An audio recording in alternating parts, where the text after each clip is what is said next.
First, this guy, as Roy said, was in Al-Qaeda in Iraq. I was in Iraq between 2000. I started there in 2003 and served until 2010 with 20 months off for good behavior when they made me ambassador to Algeria, but then Condi Rice sent me back to Iraq again. So during that time, this guy, who's now the president of Syria, that's him on the left in his Al-Qaeda guise. And he was a senior Al-Qaeda commander up in northern Iraq in a city called Mosul. For Americans who were in Iraq, you might remember Mosul was one of the worst, nastiest places. The State Department actually lost 5 diplomatic personnel in 2 different car bombs up in Mosul during that time, and hundreds of American soldiers were killed or injured up in that Mosul area by this guy and his fighters. So starting in 2023, a British non-government organization which specializes in conflict resolution invited me to help them bring this guy out of the terrorist world and into regular politics.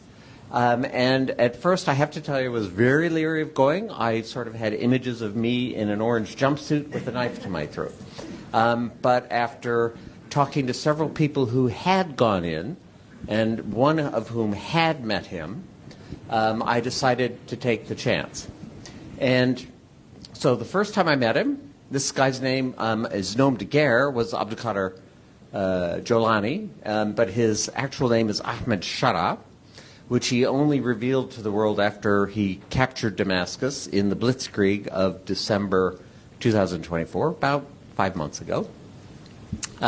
First time I met him, I sat down next to him, and I'm literally as close as I am to Roy, and I said, this is all in Arabic, I said, never in a million years could I imagine that I would be sitting next to you. Long beard, in fatigues. And he looked at me, he speaks very softly, and he said, Walla ana, me neither. And we went on and actually had a pretty civil conversation. I share this because he said something which really piqued my interest. He never apologized for the terrorist attacks in Iraq or in Syria, although there were many fewer in Syria. Never apologized.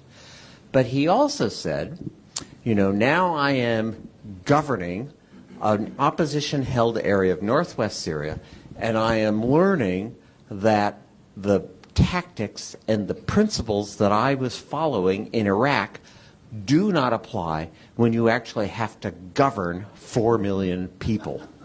And they had 2 million residents of that area of Syria, and then another 2 million refugees who had come there from other parts of Syria. So they had a population of 4 million. He said, I am learning that to govern, you have to make compromises. I was very struck by that. So that was in March 2023, just over 2 years ago. We went back a second time in September. I went to Syria in January.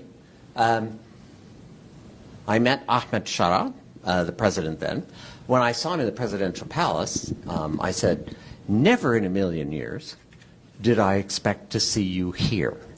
And he kind of grinned and he said, well, I like to keep surprising you, Mr. Ambassador. He has a sense of humor. I don't normally think of Al-Qaeda as having a sense of humor, but anyway.